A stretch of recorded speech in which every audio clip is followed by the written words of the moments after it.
New data from the USDA suggests that we are on the edge of a food catastrophe. Let's talk about it. So we've all seen this coming. This has been happening for a while now. But now it's official. The USDA is warning that there's serious issues with our agriculture and with our planting. So we'll get to that in just a second. But we've all seen it. We've seen the empty shelves. We've seen the inflation. We've seen the non-availability of everyday goods that we normally need to get. So one of the biggest things we can do is to grow our own food, because we're heading towards a food system collapse. I hate to say that, but that's what we're getting closer towards every day, and every day there's a new sign. It feels like we're under a curse or something. I really don't like it. So the only thing that you can really do to control yourself in the situation is obviously prep your own food. Get your preps, get your rice, get your cans, get your canned chicken from Walmart. But you also need to be growing your own food, guys. This is critical. Check out my $300 chicken brooder. Check it out. Just kidding. It's more like $10 chicken brooder. You can just grow with so little. It doesn't take a lot to get started. You can see this is the brooder I've had my chickens in for almost 8 weeks now, and it's just a plastic tub with a clothes hamper basket on top of it, a plastic basket for the lid so it can get some airflow. So that's it. And I had a lamp in there before when it was too cold out. So that's all it takes to get started, guys. And obviously food and water, dishes, but it really doesn't take much. I'm not, doing anything fancy here. Like I'm just growing in trays with standard soil that you get from the store and just standard seeds that you can buy from any store as well. Get started now, guys, because what the USDA is warning of, we're going to get to that in just a second. I wanted to talk about a couple people in the community too that are really struggling, guys. This is real. This is affecting real people, real farmers, real people in the agriculture industry are being devastated right now. Let me read you this comment from someone in our own community, guys. Let's say a prayer for this person, because this is devastating. This is happening to people all over the country. They said, my husband just found out today that the cost of transporting a load of farm equipment that he manufactures is going up $1,500 a load. $1,500. That probably cuts out almost all their margins. This is hitting us hard. Not to mention our personal farm trucks and equipment costs. Guys, farmers are getting devastated. Diesel prices are at all-time high. Parts shortages. I have another farmer here saying he's a small scale farmer and he's having trouble getting parts for his tractor. This is gonna stop food production in America. Fertilizer prices are at all-time high. This is stopping agriculture production to a halt in America. This is supposed to be the breadbasket of the world. But all these external things are stopping us. We have the capability, but all these little things are throwing in the cog and stopping the cog from moving. So let's dive into these numbers now that the USDA put out, because these are devastating, guys. I don't know how we're so far behind in planting. The numbers that came out are how behind we are in planting corn this year. So if you don't know, corn is the backbone of our food industry. Almost all animals eat it. Cows eat it. Pigs eat it. Chickens eat it.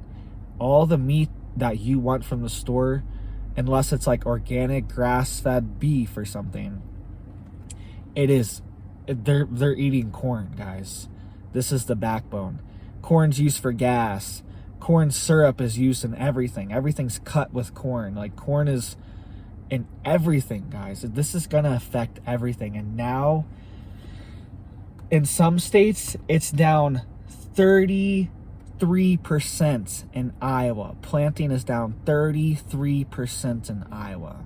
Did you hear that? Iowa, one of the biggest corn producers in the world and in the country. They produce about 16% of the nation's corn.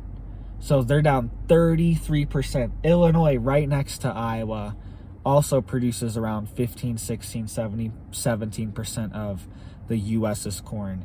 Down 36%. 36%. Are you kidding? So at this time last year in Iowa, 62% of all the corn was planted. 62% was in the ground. Right now, only 9%. This is scary. That's a big difference. And the average is 42%. So that's where they got the 33%. But from last year, it's actually down 51%. This is serious, guys. Farmers are not planting right now. Inputs are super expensive. Seeds are expensive. Fertilizer's expensive. Droughts, long winters, too much rain. All these things are affecting our crops right now. This feels like a curse or something, guys. We cannot escape all these different plagues attacking our food industry. That's what this feels like. Illinois, last year, they would have had 50% of their corn planted. This year, only 7% is planted on the same date. 7%. And they're supposed to be at 50%. And the average is 43%.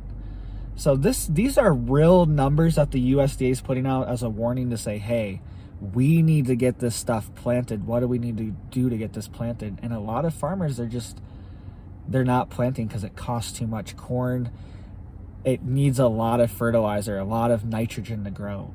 So they're either just not planting this year, or they're growing beans. But soybeans are not used the same way as corn. It's not used as livestock feed the same way. So, and you can't use it in everything. Soy's a big disruptor compared to corn, but it doesn't use as much fertilizer. But there's going to be a flood of soybeans because all the farmers are transitioning over to that the soybean price is going to collapse possibly. The USDA also warned that they've also slashed the yield for corn. So the yield was at a certain number and they've slashed it for the bushels. So this is getting really serious, guys. We're not even seeing the full effects of everything yet. This is going to take time for it to play out. You know, it's not just going to be like, oh, I don't see any shortages. Yeah, you don't see any yet because all the food that you're seeing is being taken from third world countries, poorer countries, and being shipped here now because we can still pay for it. But soon there's going to be a food shortage here too. And it's going to be so expensive. Are you going to be able to pay for it? This is what happened in Venezuela. There was fresh food markets with like lavish food markets, but only mega wealthy people could go to the food markets and everyone else couldn't afford it. And they were standing in line for the whole day just to get a ration. So this is how things, I don't want it to happen here, but this is what could happen here. We need to be prepared. You need to get your skills up, get your gardening, get your canning skills up, learn how to can stuff, learn how to preserve stuff. You can save so much money canning your own goods. You know, make things in bulk, cook things in bulk, and then can it, can meat. All these things can be canned. And just, you know, start trying your canned goods now. You don't want to be in a survival situation and be eating something that you've never eaten before and it's gross. You think it's nasty. You don't know how to cook it right. You don't know how to make it taste good.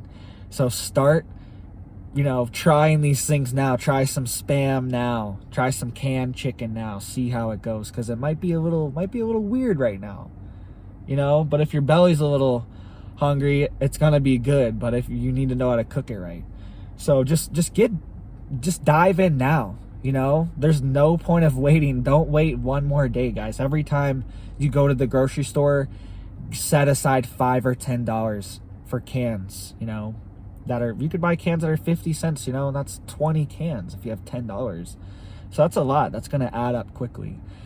So, you know, just keep going, guys. Never stop. Do little by little every day. Every inch you make is just going to take the strain off the farmers and the food supply too, because it's not the farmers' fault, guys. They're trying their best. They're trying to get crops on the ground. They're trying to grow what's going to make them money and be economical for them too. But it's just, there's all these external factors that is really just, it's making it hard for them. So let me know what you guys are doing. What preps are you getting? What food are you growing? I always see people saying, this is my first garden. I'm growing stuff in the windowsill. That's awesome, guys. You need to keep going. Just anything. Grow some microgreens, some wheatgrass, any of that stuff. It's all calories, guys, isn't it? And it's all just like getting your confidence up to grow food too. You're just that much more ahead of everyone else. So you guys like this video, hit that thumbs up, hit that sub, hit that bell, and I'm super blessed and thankful to have you guys watching, and you guys have a blessed day. Thanks, guys.